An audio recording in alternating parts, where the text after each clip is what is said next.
ಗ್ರಾಮೀಣ ಭಾಗದ ಸಾಕಷ್ಟು ವಿದ್ಯಾರ್ಥಿಗಳಿಗೆ ಒಂದಷ್ಟು ಕನಸಿರುತ್ತೆ. ಆದರೆ ಮಾರ್ಗದರ್ಶಕರು ಸರಿಯಾಗಿರುವುದಿಲ್ಲ. ಅದರ ಜೊತೆಗೆ ಹಣ ಕೊರತೆ ಇರುತ್ತೆ. ಕೆಲವೊಂದಿಷ್ಟು ಸೆಲ್ಫ್ ಪ್ರಿಪರೇಷನ್ ಅನ್ನುವ ವಿಚಾರವಾಗಿ ಅಥವಾ ನಾನು ಉನ್ನತ ಶಿಕ್ಷಣ ಪಡಿಬೇಕು ಅನ್ನೋ ಸಂದರ್ಭದಲ್ಲಿ ಹಣದ ಕೊರತೆಯಿಂದ ಎಷ್ಟೋ ಜನ ವಿದ್ಯಾಭ್ಯಾಸವನ್ನು ನಿಲ್ಲಿಸ್ಬಿಡ್ತಾರೆ. ಹಾಗೆ ಕೆಲವೊಂದಿಷ್ಟು ಉನ್ನತ ಶಿಕ್ಷಣಕ್ಕೆ ಬೇಕಾದಂಥ ಸ್ಕಾಲರ್‌ಶಿಪ್ ವಿಚಾರವಾಗಿ ಕೂಡ ಒಂದಷ್ಟು ಜನಕ್ಕೆ ಗೊತ್ತಿರೋದಿಲ್ಲ. ಗ್ರಾಮೀಣ ಭಾಗದ ಪ್ರತಿಭೆಗಳು ಅಲ್ಲೇ ಉಳಿದುಕೊಳ್ಳುವಂಥ ಸಾಕಷ್ಟು ಉದಾಹರಣೆಗಳನ್ನು ನಾವು ನೋಡಿದ್ದೀವಿ ಸರ್. ಅಂಥ ವಿದ್ಯಾರ್ಥಿಗಳಿಗೆ ಈ ಸೆಲ್ಫ್ ಪ್ರಿಪರೇಷನ್ ಅನ್ನೋದಾಗಿರ್ಬೋದು ಅಥವಾ ಮಾರ್ಗದರ್ಶನ ವಿಚಾರವಾಗಿ ಏನು ಹೇಳ್ತೀರಾ ನೀವು? ಶಿಕ್ಷಣಕ್ಕೆ ಈಗ ಯಾರು ಅಷ್ಟು ತಲೆ ಕೆಡಿಸ್ಕೊಳ್ಬೇಕಾಗಿಲ್ಲ. ಎಸ್ಪೆಷಲಿ ವೇತನ, ಫೀಸು ಓಕೆ. ಯಾವ ಥರ ಫೀಸ್ ಇರುತ್ತೆ? ಈಗ ಪ್ರೈವೇಟ್ ಕಾಲೇಜ್ನಲ್ಲಿ ಒಂದು ಫೀಸ್ ತಗೊಳ್ಬೇಕಾದ್ರೆ 1 ಲಕ್ಷದಿಂದ 4 ಲಕ್ಷವರೆಗೂ ತಗೊಳ್ತಾರೆ.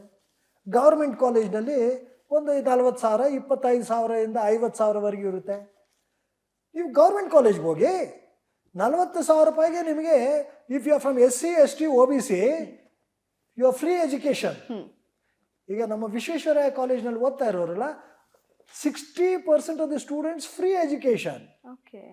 ಇನ್ನು ಯಾರು ಫೀಸ್ ಪೇ ಮಾಡ್ತಾರೆ 35,000 ರೂಪಾಯಿ, 40,000 ರೂಪಾಯಿ ಫೀಸು. ಆ 40,000 ರೂಪಾಯಿಗೂ ನೀವು ಬ್ಯಾಂಕ್ ಹೋದಾಗ ನೀವು ಯು ಕ್ಯಾನ್ ಗೆಟ್ ದ ಇದು ಲೋನ್ ಎಷ್ಟಾಗ್ಬೋದು? ಯು ಕ್ಯಾನ್ ಲೋನ್ ತಗೊಳ್ಳೋದು ಭಾಳ ಸುಲಭ. ಈಗ ತೀರ್ಸೋದು ಆಮೇಲೆ, ಫಸ್ಟ್ ಲೋನ್ ತಗೊಳ್ಳಿ. ಲೋನ್ ಸಿಕ್ಕುತ್ತೆ, ಯಾವ ಬ್ಯಾಂಕ್ ಹೋದ್ರೂ ಲೋನ್ ಕೊಡ್ತಾರೆ ಓದಕ್ಕೆ.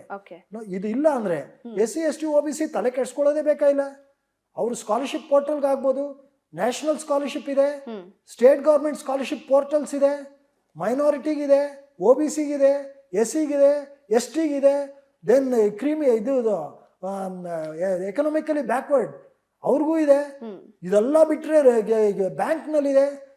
ಗ್ರಾಮೀಣ ವಿದ್ಯಾರ್ಥಿ ಮತ್ತು ನಗರ ವಿದ್ಯಾರ್ಥಿಗೆ ವ್ಯತ್ಯಾಸನೇ ಇರಲ್ಲ. ಈಗ ನಾನು ನೋಡಿದಾಗ, ಈಗ ಎಲ್ಲರೂ, ನಾನು ವೈಸ್ ಚಾನ್ಸಲರ್ ಆಗಿದ್ದಾಗ 35 ಪೋಸ್ಟ್ ಅಪಾಯಿಂಟ್ ಮಾಡಿದೆ SC, STಗೆ. ಎಲ್ಲರೂ ಗ್ರಾಮೀಣ ಬ್ಯಾಕ್ಗ್ರೌಂಡೇ. ನಗರದಲ್ಲಿ ಯಾರು ಬಂದಿಲ್ಲ, ನಗರದಿಂದ ಯಾರು ಬಂದಿಲ್ಲ. ಅಂದರೆ ಏನು? ಮೆರಿಟ್ ನೋಡಿದಾಗ ಗ್ರಾಮೀಣ ವಿದ್ಯಾರ್ಥಿಗಳಿಗೆ ಅಷ್ಟೇ ಇದು ಇರುತ್ತೆ. ಅವಕಾಶ ಸಿಕ್ಕಿದೆ, ಅವಕಾಶ ಇರುತ್ತೆ. ಸರ್ಕಾರ, ಯಾವುದೇ ಸರ್ಕಾರ ಇರಲಿ, ಎಲ್ಲ ಸರ್ಕಾರನು ಈ education they made it almost free. ಯಾವ ವಿದ್ಯಾರ್ಥಿಗಳು ಖಾಸಗಿ ಕಾಲೇಜ್ಗೆ ಹೋಗ್ತಾರೆ? ದುಡ್ಡು ಇರೋರು ಖಾಸಗಿ ಕಾಲೇಜ್. ಅವ್ರ ಪೋಷಕರಿಗೆ ಚೆನ್ನಾಗಿ ವ್ಯವಸ್ಥೆ ಇದ್ದಾಗ ಅವರು ಪ್ರೈವೇಟ್ ಕಾಲೇಜ್ಗೆ ಹೋಗ್ತಾರೆ. ಇದು ಬಟ್ ನಾನು ಹೇಳೋದು ಮಕ್ಕಳಿಗೆ, ಸರ್ಕಾರಿ ಕಾಲೇಜ್ಗೆ ಹೋಗಿ. ನೀವು ಯಾವ ಹತ್ರ ಇದೆ ಅದು ಫೀಸ್ ಭಾಳ, ಶುಲ್ಕ ಭಾಳ ಕಡಿಮೆ. ನಿಮಗೆ ಎಲ್ಲ ಥರ ಸೌಲಭ್ಯಗಳು ಸಿಕ್ಕುತ್ತೆ. ಯಾರೂ ನಿಮಗೆ ಪಾಠ ಮಾಡಿಲ್ವಾ? ಆರ್ಟಿಫಿಷಿಯಲ್ ಇಂಟೆಲಿಜೆನ್ಸ್ ಇದೆ, ಕೃತಕ ಬುದ್ಧಿಮತ್ತೆ, ಅದನ್ನೇ ಉಪಯೋಗಿಸಿ you will be much better than the teachers. So you don't have to worry.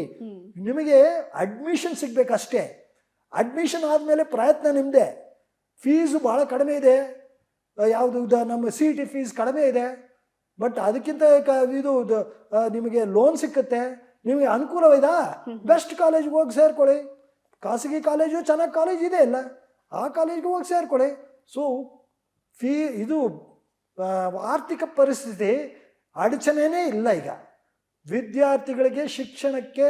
Weather you are from rural or ಇದು ಗ್ರಾಮೀಣ ಪ್ರದೇಶ ಇರಲಿ, ನಗರ ಪ್ರದೇಶ ಇರಲಿ, ಇದು ಶುಲ್ಕಕ್ಕೆ, ಫೀಸ್ಗೆ, ಅಡ್ಮಿಷನ್ ಫೀಸ್ಗೆ ಅದಕ್ಕೇನು ತೊಂದರೆನೇ ಇಲ್ಲ. ಯಾವುದೇ ಸರ್ಕಾರ ಈ ಭಾರತದಲ್ಲಿ ಎಲ್ಲಿ ಹೋದ್ರೂ ಫೀಸ್ ಭಾಳ ಕಡಿಮೆ. ವೆಸ್ಟ್ ಬೆಂಗಾಲ್ನಲ್ಲಿ ಭಾಳ ಕಡಿಮೆ ಫೀಸು ಇಂಜಿನಿಯರಿಂಗ್ಗೆ. ಇಲ್ಲೇ ನಮ್ಮ ಸ್ಟೇಟಲ್ಲಿ ಸ್ವಲ್ಪ ಜಾಸ್ತಿ ಇದೆ. ಕೇರಳಕ್ಕೆ ಹೋದ್ರೆ ಫೀಸ್ ಕಡಿಮೆ ಇದೆ.